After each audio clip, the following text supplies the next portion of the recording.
Hey there everyone and welcome back to more Zelda 2 The Adventure of Link. When we last left off we approached the 5th palace. And now we're hopefully gonna get a new item and beat another boss, just like usual. Or just as usual. Words. They are difficult. At least sometimes. Alright, so this palace is going to test your life, I guess.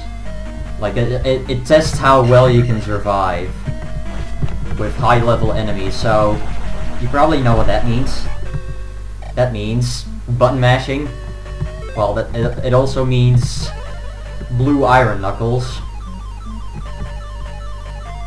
Fortunately, there are like 1 or 2 that I don't really have to deal with, so at least that's good. Just because I can just skip them safely. And you saw right there, I had to turn into a fairy, but yeah, when you're a fairy, you lose your sword, so you have to leave the screen and come back to get the key. Which is, I guess, kind of interesting.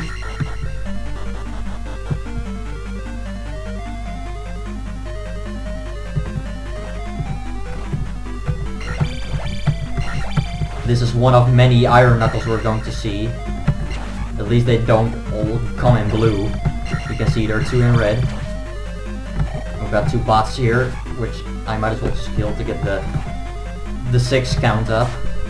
You know, with the point bags and the magic. All that good stuff. Okay, for these first two elevators that go down like this, and have like a 2-way intersection, don't go right at all. Just keep going left. Because if you go right, you'll just get to a dead end and there's nothing.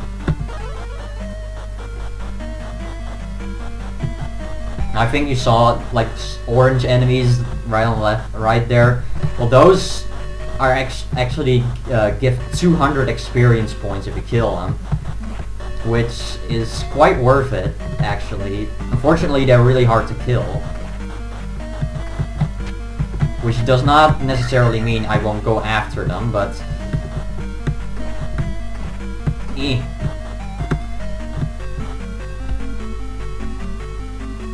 I just decided not to. And besides, I'm not...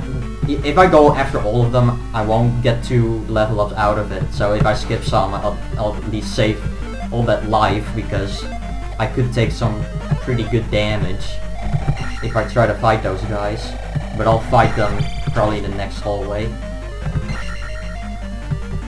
If the game can stop having frame skip issues. Okay, so here we go right left again. Not right. Right is not right. Okay, let's see what we got here. Okay, that's 1. As you can see, they give out 200 experience points, which is the most amount a regular enemy can give you, so... And it's not and these guys are not like blue iron knuckles. Like, it's not like they're like super annoying. These are just a nuisance more than anything, because they keep disappearing so fast. Oh, and sometimes they like to teleport inside you, which is not nice. You know, if I was really unlucky, this would take forever. As you see right now, I can't hit this guy fast enough. Okay, there we go. Okay, so we go down first. You could go left, but then you have to go back here anyway, so it's faster to just go through here. Oh yeah, and then this screen is pretty funky with the top of the screen here. Apparently, there are too many things loaded, plus this guy, and I guess that freaks the game out.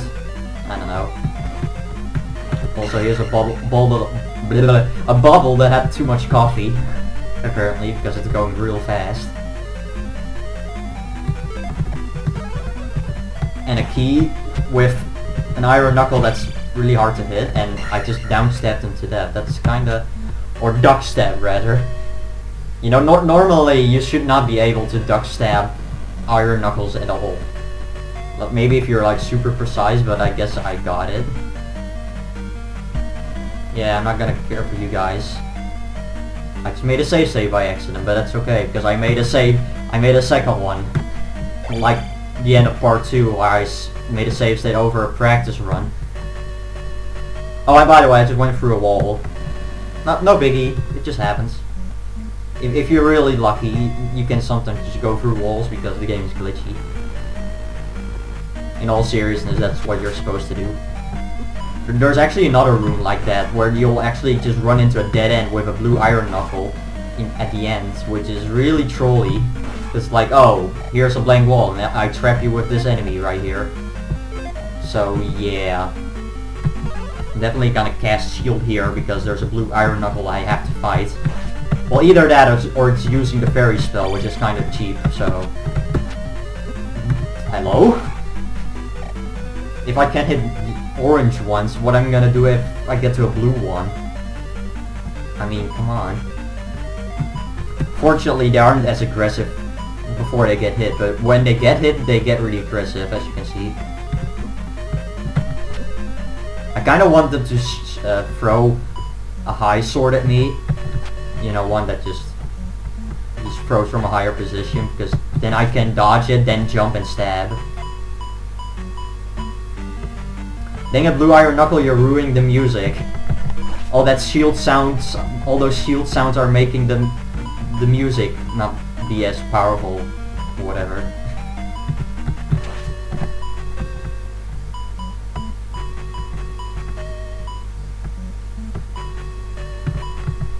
And there we go. I can do way better at blue iron knuckles, and there you go. Now the only thing I need to do is redeem myself with that blue iron knuckle mid-boss, which, spoiler alert, I have to fight 2 of them in the next palace. And yeah, that will always be a red jar, I believe, so I'll definitely make use of that. And of course I just got it after I dealt with the iron knuckles, because otherwise I would have the jump spell to fight them. I mean, I guess I could just leave the screen, but yeah, whatever.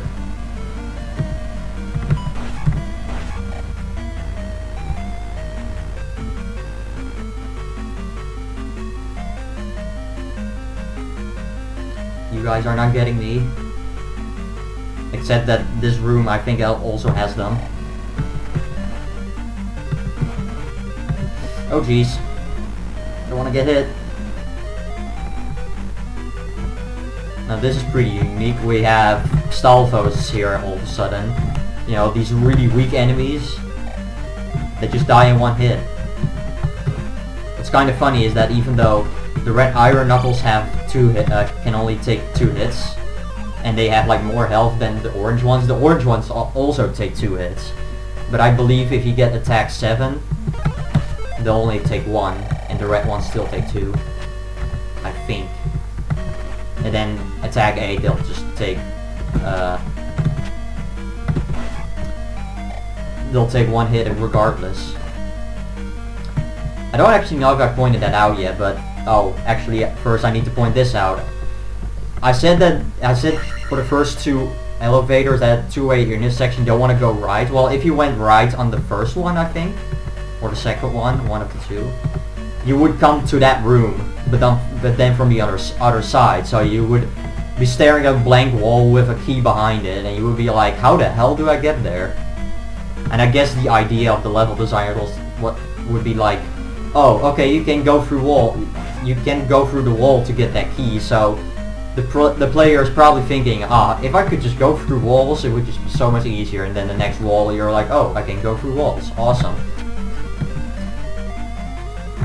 Apparently the whistle, which we got earlier, which I didn't even comment on, allowed us to do that.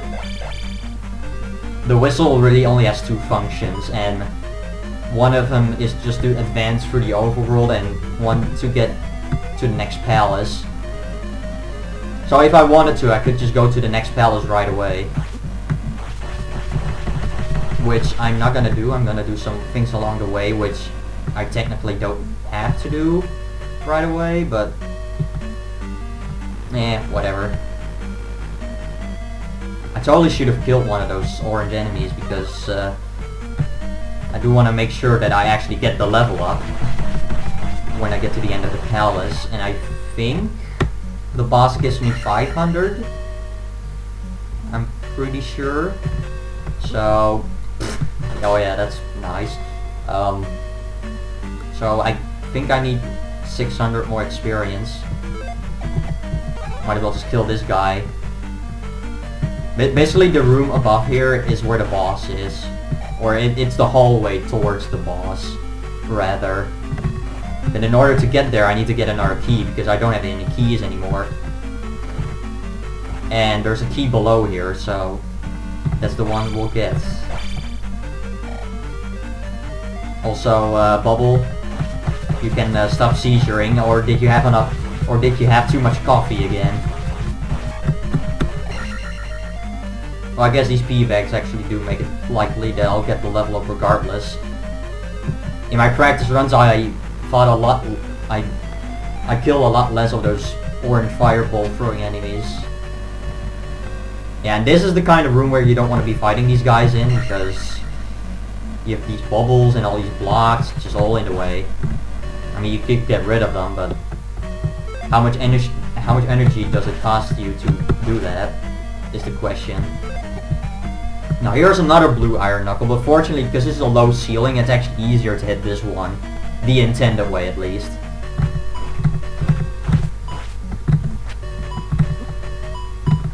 There we go. Yeah, if you're like on a low ceiling like this and can barely jump, if you stab immediately after you jump, you'll pretty much always hit them. Because if you just jump normally when there's no low ceiling, you have to time your stab, you know, like this. And if you miss, well then it's bad news because you're gonna get hurt. Which, you know, obviously is not really nice. I probably should... I guess I'll kill one, just to know that I'll get the level up. I know this boss is gonna give me 500, but on the other hand, I'm not exactly sure, because I totally pay attention. I'm almost dead as well, but fortunately there's a red jar right here. I saved it up for later. Yeah, okay. I want to at least be able to cast shield, and jump also helps for the boss, but it's not entirely necessary, but it does make the fight a lot safer. So yeah.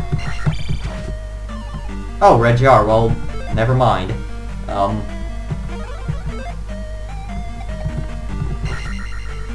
Well now, this is just about as good as a position I could be in right now. I mean, look at this. I'm maxed out on everything. I mean, yeah, I do have to buff up my stuff here, but that's beside the point. Now this is Guma. It's basically the large version of those red guys that throw the hammers, which I think are just called Goma. Or not Goma, something else. No, it's not a boss from Ocarina of Time. But this guy's called Guma. This guy actually hurts a lot. Even with the shield spell and life 7, this guy does sick amount of damage to you. I want to say it does like a full bar even with this. And I just beat him without taking a hit. Sweet. And there's the level up.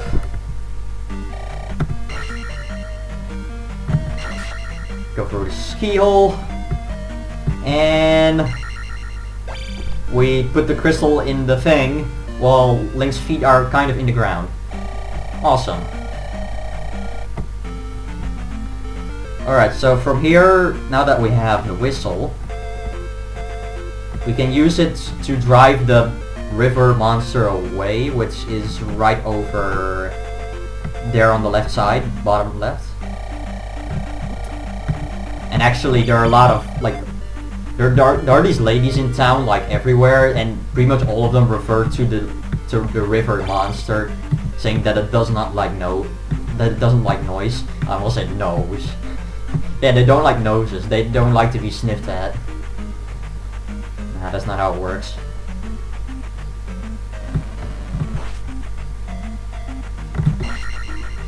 In the Japanese version, it's actually called River Demon.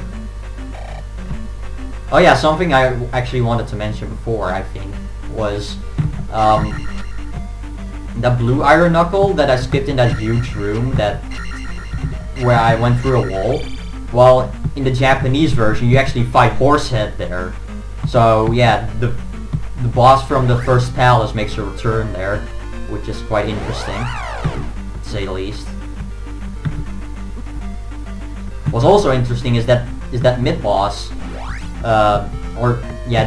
well actually that was a different boss, but that Iron Knuckle boss that we fought earlier, I don't think if I mentioned it yet, but that thing actually had, the Iron Knuckle itself actually has less hit points than a regular blue one does, which is kind of weird. But then again, that boss is hard enough as it is. And to be fair, I sucked quite badly at him when I was fighting him, because as you saw, I was fighting him completely the wrong way.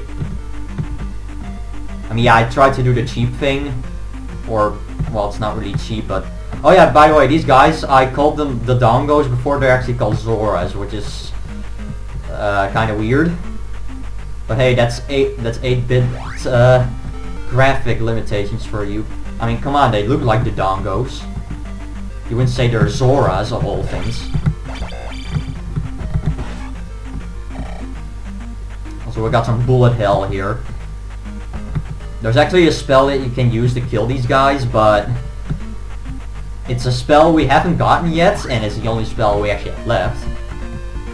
But it literally takes all of your magic away, so it's like, why the hell would you do that? Also, this town right here is actually deserted because it's taken over by, well, by all these enemies, I guess. Or more so by ghosts. On top of that, they're invisible as well.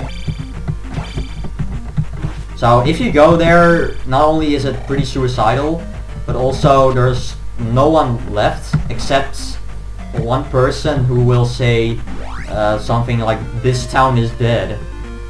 Look north in the woods," or something like that. These Lizavos are actually kind of interesting. These red ones, despite the fact that they're supposed to be tougher, they give less experience than the orange ones, which I think is a translation glitch when, you know, like when they translated this game, or just, you know, made the English version or whatever. Something I also didn't point out, just because it never came up, is the hammer that we use to break boulders. You can also use it to destroy the wood, or like the forest tiles that I walk over, you know, once in a while. You can destroy those as well, and that's something you actually have to know. I think there's probably someone who will hint you toward it, but you know, you need to go out of your way to, like, told to everyone.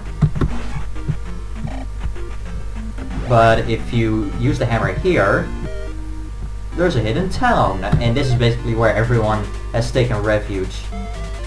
Hidden town of Kasuto. Please save our town. Yes, the one over at the south, you probably mean. We had to flee Kasuto, and I just talked to the wrong person. But you deserve my help. Follow me. I believe if you haven't collected every single magic container up to this point, which would be 3, you would not be able to go in here. So basically this is magic container in midair! Yeah, anyway. This is supposed to be the last magic container you get, and you have to get all of them to beat the game. Not because, well, you actually don't really need to beat the game that way, if you want to glitch the hell out of the game, but there's a secret at edge of town. I'll remember that. Anyway, what was I saying again? Well, yeah, you need all the magic containers to get the final spell, that's basically... Oh, and she refers to it, apparently. The old man who remains has magic. Well, that old man has the last spell.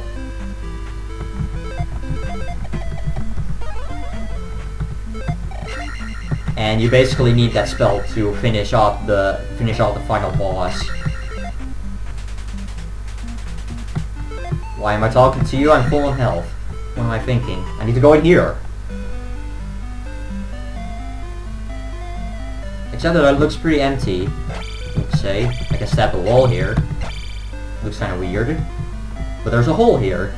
Looks like a fireplace, but actually no, it's just a room that leads to our old man. Remember the magic word. And no, this is not the last spell, but what this is the spell! Yeah, I don't know what they were thinking. Unless the things that I've been using are not supposed to be spells. Maybe they're just magic attacks?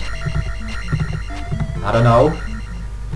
Anyway, what the spell does is it turns pretty much every minor enemy into bots, if you don't want to deal with them. But it also has a secondary function. If you use it over here, a large building comes out of the ground. And that's basically the secret edge of town. And another key in midair! Or just another item in midair. Nice to have pulled that off twice in a row. I think I tried that before and it didn't work. Not like it has any purpose or anything, but it just looks silly. just like the Link's feet are like half in the ground when I got the crystal in the thing. Which I actually didn't know until I practiced. I pretty much came across it by accident. Oh, and by the way, I lied. That midair item holding thing I also found when I was practicing, so... You learn new things every day, I suppose.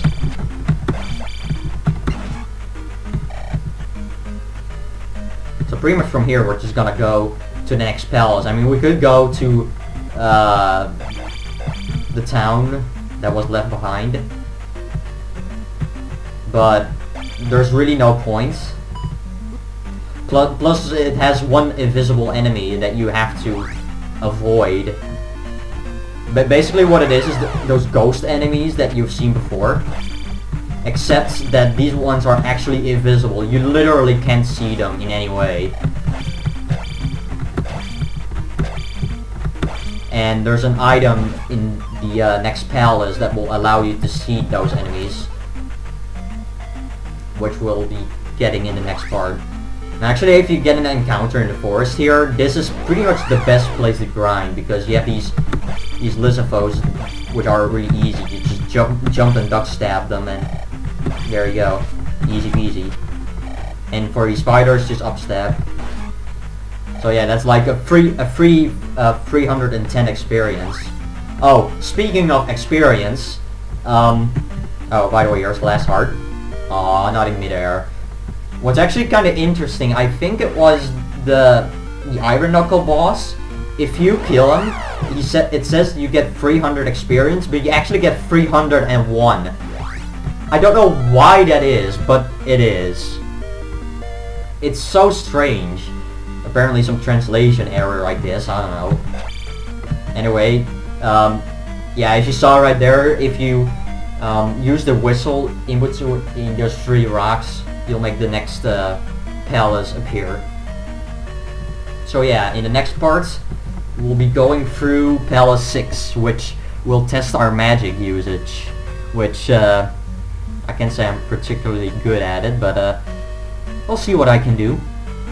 Anyway, see you later.